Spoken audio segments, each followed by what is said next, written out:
बिहार को एक नया नेतृत्व मिल चुका है, किरदार वही सारे पुराने। चुनाव से पहले एनडीए के सभी साथियों ने जो कहा वो किया। चुनाव में बड़ा भाई होने के बावजूद अपने वादे के मुताबिक बीजेपी ने एक बार फिर से नीतीश कुमार को बिहार का मुख्यमंत्री बना दिया। और ऐसा पहली बार नहीं है जब ज्यादा विधायक होने के बावजूद नीतीश कुमार को मुख्यमंत्री भारतीय जनता पार्टी या एनडीए के कुनबे ने बनाया। 2020 में भी ज्यादा सीटें होने के बावजूद बीजेपी ने नीतीश कुमार को सीएम बनाया था।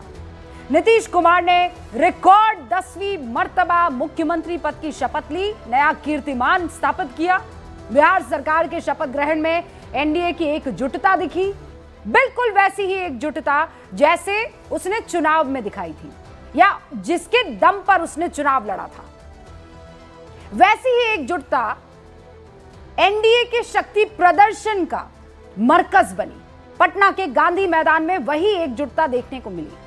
टीम नीतीश के स्पेशल 26 अब बिहार में अगले 5 साल काम करने के लिए जुट जाएंगे। अब बिहार से आगे चलना होगा। एक तरफ बंद मुट्ठी की तरह एनडीए दिख रहा है तो दूसरी तरफ तितर बितर होता दिख रहा है इंडिया गठबंधन। जिस गठबंधन का जन्म जून 2023 में पीएम मोदी को लोकसभा चुनाव में हराने के लिए किया गया था, मकसद यही था।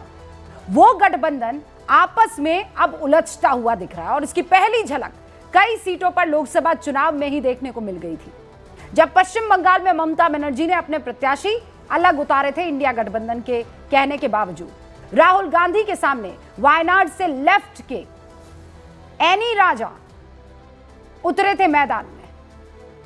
केरल की सभी सीटों पर अपने प्रत्याशी खड़े कर दिए थे लेफ्ट में।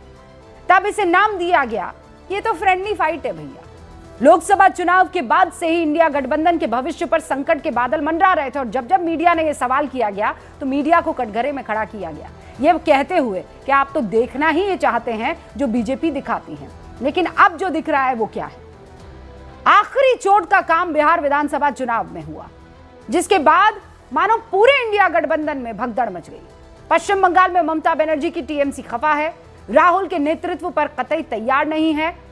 टीएमसी ममता बनर्जी को इंडिया गठबंधन का नेता बनाना चाहती है। इंडिया गठबंधन का नेता कोई और नहीं, ममता बनर्जी होनी चाहिए कहना है। उधर तमिलनाडु में टीवी के प्रमुख विजय की कांग्रेस से नजदीकियां डीएमके को नागवार गुजर रही है। एमके स्टालिन की पार्टी इससे बेहद खफा बताई जा रही है। दरअसल अगले साल तमिलनाडु में विधानसभा के चुनाव होने वाले और उससे पहले तमिलनाडु में यह बवाल दिख रहा है। खबर तो यहां तक की है कि कांग्रेस के टीवीके के साथ जाने की खबरों को लेकर कांग्रेस में भी दो फाड़ हो रही है।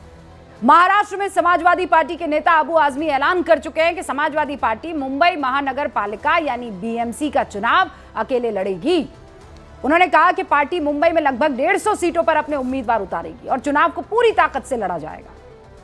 कांग्रेस भी बीएमसी चुनाव अकेले लड़ने का संकेत दे चुकी है। यूपी में भी कांग्रेस के साथ गठबंधन को लेकर समाजवादी पार्टी में असमंजस की सिचुएशन है। समाजवादी पार्टी के कई नेता अकेले चुनाव लड़ने के पक्ष में हैं।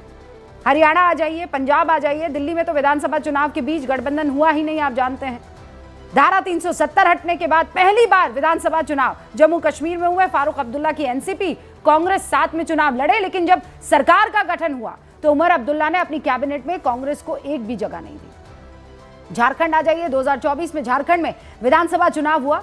इंडिया गठबंधन की एकजुटता दिखी। 3 सीटों को छोड़कर बाकी सीटों पर गठबंधन एकजुट दिखा और उसका फायदा उसे मिला भी। झारखंड में फिर से हेमंत सोरेन की सरकार बनी। जिस जेएमएम ने बड़ा दिल दिखाकर कांग्रेस समेत गठबंधन के साथियों को पर्याप्त सीटें दी, बिहार में वही दगा कर गई कांग्रेस जेएमएम के साथ। जेएमएम खफा है इस बात से। तो कुल मिलाकर विपक्षी एकता की वकालत करने वाले नेता महज 2 साल के अंदर एक दूसरे पर तंज कस रहे हैं, आपस में एक दूसरे को पीछे खींचते हुए दिख रहे हैं। लोकसभा चुनाव में अभी करीब 3.5 साल बचे हुए हैं। अभी से विपक्ष का नेतृत्व कौन करेगा, इस पर लड़ाई है। राज्यों में चेहरे को लेकर भिड़ंत लगातार बढ़ती जा रही है और इसीलिए आज के दिन देश में कई सारे सवाल गूंज रहे हैं। वो क्या है? क्या क्षेत्रीय पार्टियां चुनाव में कांग्रेस के लोकल मुद्दे नहीं उठाने से नाराज है? क्या चुनाव में कांग्रेस के खराब स्ट्राइक रेट से सहयोगी दल डर रहे हैं? सहयोगियों को साथ नहीं क्या रख पा रही है कांग्रेस? और अगर ऐसा है तो फिर वो मोदी को कैसे हराएंगे? क्या कांग्रेस सहयोगियों के लिए बीजेपी जैसा बड़ा दिल नहीं दिखा रही है? शुरू करते हैं गूंज।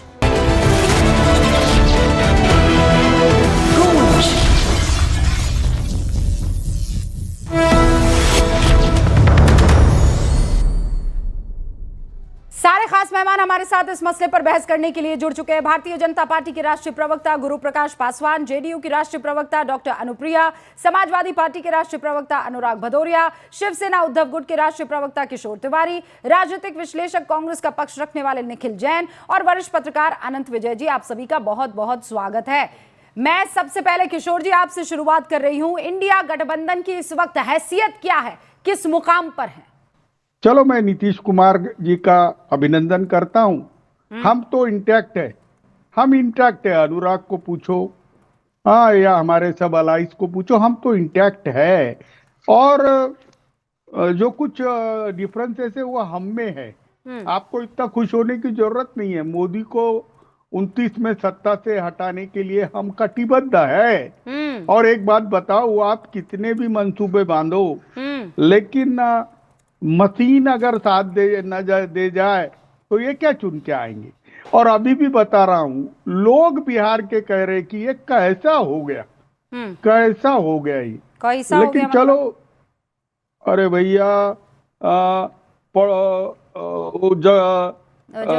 ट्रेनें चली, वोट 3 लाख बढ़ गए, पैसे की बरसात हुई, 50,000 करोड़ रुपयों की ये छोड़े।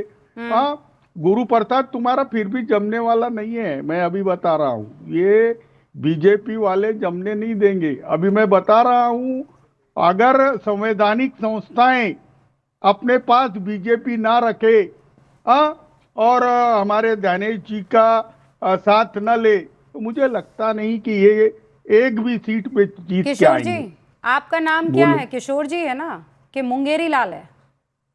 अरे भैया, आपका नाम क्या है? किशोर जी है ना? अरे